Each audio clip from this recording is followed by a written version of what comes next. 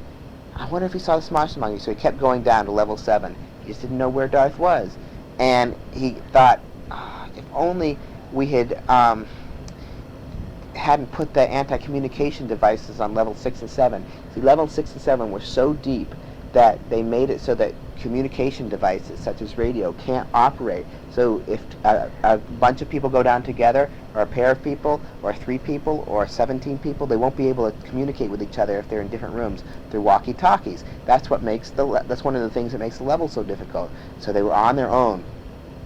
So Joe walked down, and he didn't see Darth, but he knew exactly where a lot of the monsters were. There was a hairy chain spider.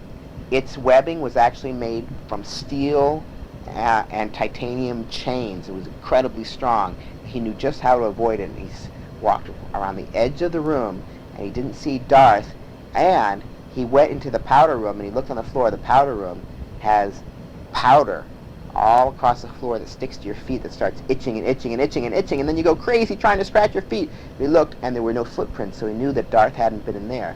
So he turned around, and he said, Darth?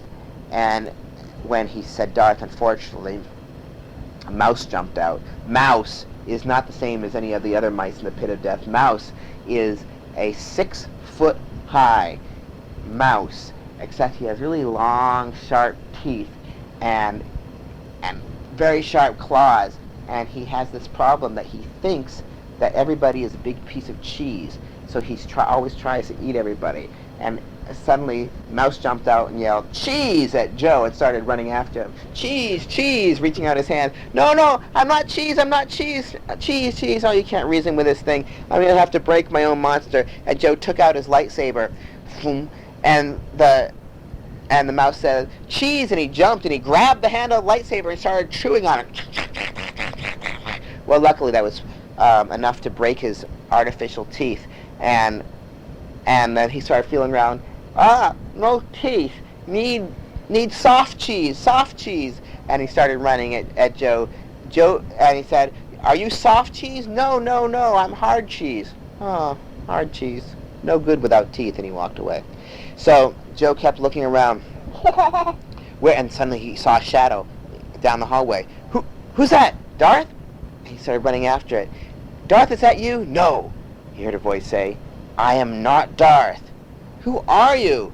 My name is Hot Dog Foot. Oh, yeah. Weren't you the guy, Stinky Cheese Breath, who came in before? Yeah, that used to be my name, but my name is now Ping Pong Ball Head. What's your name? He's a funny guy. Yes. Well, my name's Joe, and I'm looking for my friend Darth. Darth Vader? That's right, haven't seen him. Then why did you know I was talking about Darth Vader? Well, that's what the Corbalot called him when he was taking him away. Corbalot? There are Corbalots in here? Corbalots are a monster that are in the real pit of death, but Darth and Joe never built any in the fake pit of death. Where'd you see the Corbalot? Well, behind the wall, but the wall's not there. Okay, listen, there's nobody in the control room now, so you're going to have to get out of the pit of death. It's not safe anymore. What was your name, Ping Pong Ball Head? No, why did you call me Ping Pong Ball Head? Said the guy whose name used to be called Ping Pong Ball Head. What's your name now? My name is Onion Nose. And this particular creature also had a special ability that every time he changed his name, the molecules in his body rearranged. So now he had a large onion for a nose. And I would appreciate you if you call me by my proper name. Okay, Onion Nose, I've got to go get Darth. What? Why did you call me Onion Nose? Because that's your name. You just told me. My name is not Onion Nose. It is Shoehead. And Joe looked up, and sure enough, he had a shoe for a head. And so Joe ran into the up to the wall, and he knew exactly how to open the secret panel. And he said, "Look, whatever your name is." "How'd you know my name was whatever?" "It was just a guess," said Joe. "Go down that hallway, turn left, turn right, turn left, right, left, right, left, right. Touch a yellow button with a white circle around it 3 times. An elevator will open up. Get into the elevator, and it'll take you up to the surface. Now go!" And because he wanted to get him out of there while it was still safe.